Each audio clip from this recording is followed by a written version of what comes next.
From the alley-oops at Keysaw to the glory days at the stick. From who's got it better than us to brick by brick. It's always the 49ers way, from off-season to game day.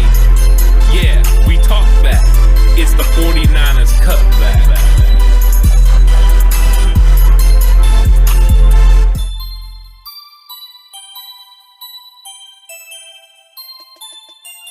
It's 49ers Cutback Podcast time. And you know what? We've had big questions coming because people think this 49ers roster is absolutely set. There is no need to bring anyone else on because the 49ers have all the depth and all the starters that they need. I don't know if we're in agreement, Horst. Yeah, I don't agree with that. We'll get to our opinions here in a minute. A lot of people think that, though. It's pretty crazy. And I do agree that the 49ers have one of the top 3 or 4 90-man rosters in the league. But I think we can always get better. Yeah, always. You can always get better. You can always add depth. You can always improve. And this podcast is continuing to try to do that as well. So if you haven't already, make sure you hit that subscribe button, hit that like button as well, so we can get on with this episode. Because I'll tell you what, we posted the Zach Ertz video, and there was a lot of feedback from 49ers fans. Not so much on the YouTube front there in terms of like not wanting guys, but on Facebook, got some on Instagram as well, a little bit on Twitter, of 49ers fans who just don't think we need to be adding or even discussing. They don't even want to have a discussion on anyone that could be signed or could be brought in. And I find that very interesting, and I thought maybe we should talk about this, right? Yeah. Like maybe we need to discuss, is this roster set? Should we even be talking about any of these guys? Ant, what do you think on this? I think just as a football guy, paying attention to football over the years, that no roster is ever set. You're always looking to improve. One of the big things for the 49ers has always been open competition and competition at every position. So, yes, the 49ers roster is very good. It's very stout. It has a lot of depth. But no, it is never done. You always are bringing in guys. They've continuously done this. They've brought people in right before training camp, during training camp, during the regular season, especially when people are cut. Some of the biggest signings in the history of the 49ers are actually cuts that happened in training camp that they brought in. Famously, in 1989, bringing in Matt Millen after he was cut, and he manned the middle of the defense and helped the 49ers win a Super Bowl. Emmanuel Sanders in 2019 with the trade. There are always moves that you can make, especially to improve the roster. And just because you have good depth doesn't mean you don't ultimately want to have better depth. If you think that you can improve on a depth position, you do it. So I know that there's a lot of people that are just done, don't want to do any more deals, make any more moves. But I think as a front office and as a team in general, you need to make sure you're always looking to improve your team. Because if you're not improving your team, you're missing an opportunity. You don't know how many chances you're going to get to win a Super Bowl. You need to put out the best roster, the deepest roster with the best players. Why would you just sit back and be like, you know what, we could get better, but we like the guy. He's good. He's good enough. No, not good enough. Get the best possible players you can get. And if there's a player available that's better than someone you got, go get him. Yeah, it's a little bit silly. This isn't high school. This isn't youth. This is professional football. We're dealing with grown men. No one cares about their feelings. If there's a better player available, then you go get him if it's feasible. Also, to add on what you said, the trade for Fred Dean and Gary Big Hands Johnson in 1981. I mean, that might have launched the dynasty. I mean, that move right there. So I don't think you're ever done looking for talent because you never know who's going to become available. You don't know who's going to get cut in training camp. You don't know whose team is going to start 0-4 that didn't think they were going to start 0-4 and makes a good player available at a position where you think he's an upgrade. So I totally disagree with the notion that they're set, that they don't need to sign any more big-name players. If someone's available, he's better than one of the guys that's going to make the roster at that position, and it's feasible money-wise to get him, you go get him. I totally agree with you, Anthony. And look, at the end of the day, for all of us here, this is kind of the thought process. You guys know my feelings on this, and the Cutback crew knows my feelings on this. You can't stay the same. You have to change. Something has to change. You have to improve. You have to get better. You have to do things slightly differently. And one of the ways that you can do things slightly differently is bringing in new pieces. Mm-hmm. Adding new pieces, having new pieces on the field, sort of just adding to the mix a little bit, can change the entire dynamic in the formula and what you do and how you do it. It can also bring in new energy.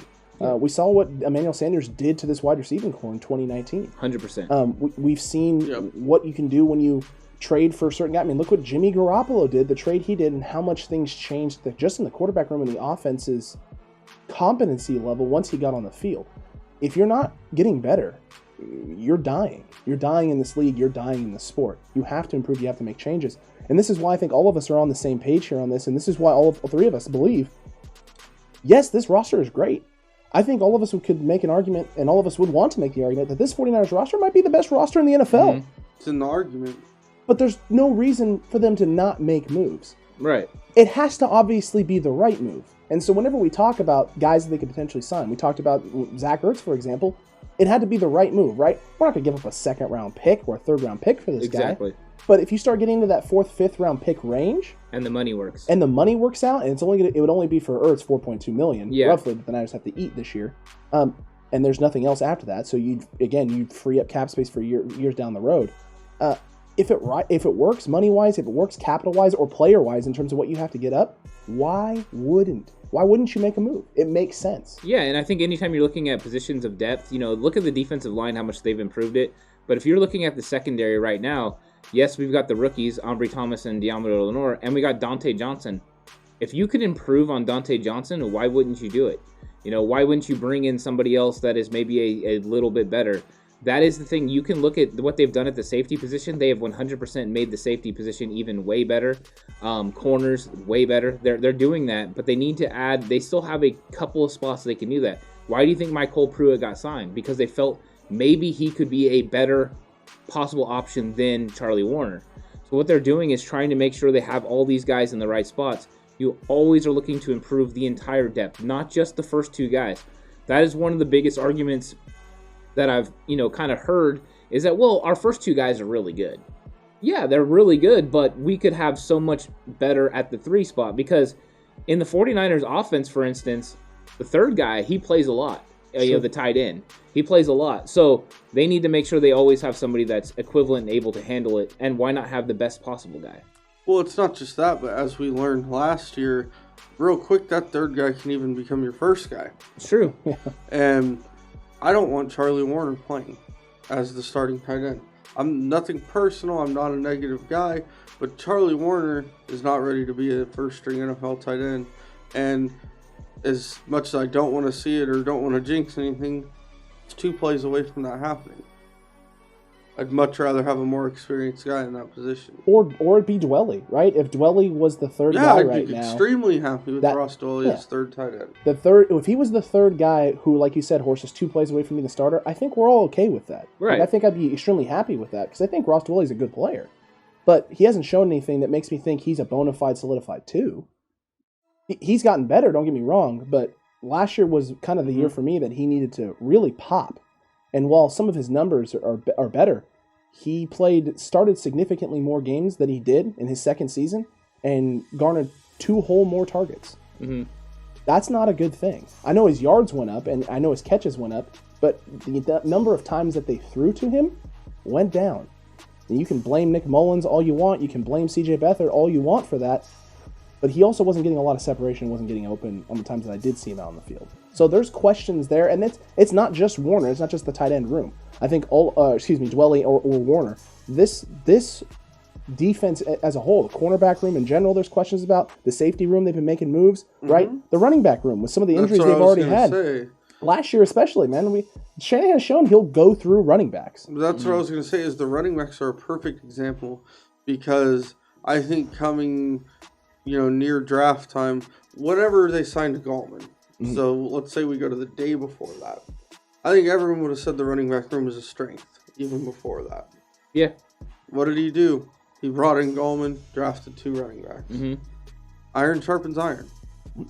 Well, and it's just looking to always improve. Yeah. Always. I mean, no matter what. It doesn't matter if you have the best. You think you have one of the best at the position. If you can get the absolute best, you get them. Exactly. I mean, why wouldn't you? I mean, you have to always improve. Do the 49ers have that many places where they need to improve? No. They have done a really good job of making sure they have a really good team. But we've talked even about edge rushers. Because you don't know about D Ford, there's other edge rushers that possibly could slide in there. Justin Houston or an Ingram, somebody like that. And you're like, man, those guys would be great fits for the right money. So there's always room for improvement. And I think that especially when you look at it from that point of view, and I know that because we look at it from a coach point of view, you're always looking for that depth, because when somebody goes down, it's inevitable. Somebody's going down. Like Thanos is inevitable. Somebody's going down, and you need to be able to add that person and use them, and they're going to be, famously, Bill Walsh used to say, everyone is going to play, all 49 guys, because back then it was a 49-man roster, and he used to always say that. And you know what? In their Super Bowl in 1988, I think it was 88, all 49 guys played. That's incredible. All 49. So everyone is an extension of each other, and they all play. That's what you have to do. You have to have the best 53-man roster, and that's what they're trying to put together, so you have to add those players. Yeah, I totally agree. Totally agree. Look, let us know what you think down below. Do you disagree with us completely? This roster is set. We need to stop talking about it. There are other things to talk about. Move on. We don't need to add nobody. Or do you think that we can get better? We can improve. There are pieces out there. And listen, I get it. Some of you talk about and have brought up, well, not every name that gets launched out there. Well, listen, there's a reason why their name is getting put out. And we want to discuss it because we want to make sure it makes sense. Yeah. There's tons of times, there have been plenty of videos where we've discussed and brought up people. OBJ was one of them, where we all in agreement said, this wasn't a guy who probably would work in San Francisco. So anytime there's a name that gets put out there as a potential target, we're going to try and cover it, because we do think this team needs to get better, and we want to have a discussion with you about whether or not it makes sense for them to even go after these people. So comment down below, let us know what you think, and while you're down there, don't forget to subscribe, like Roland has, like John has, like Coach Timo has, all of them, brand new subs to the channel. Make sure you join the channel as well. Hit that subscribe button, hit that like button, hit that share button, share this with your friends, become a member of the Cutback crew today, because man, this community is growing every day. It's getting bigger. These conversations are getting better. It's a fun time over here. Yeah, join the conversation, jump into the comment section, let us know what you think about this topic. These are the fun topics to have as 49er fans. I mean, what is better than discussing our team, especially right now, discussing what is going to happen in training camp and also which players are going to be on this roster. You always want to get better, add depth at every position at all times. Yeah, totally agreed. It's always fun to talk about, and it's a very important thing in the process. The process is important. Until next time, 49ers fans, you stay safe. Remember the right way is always the 49ers way.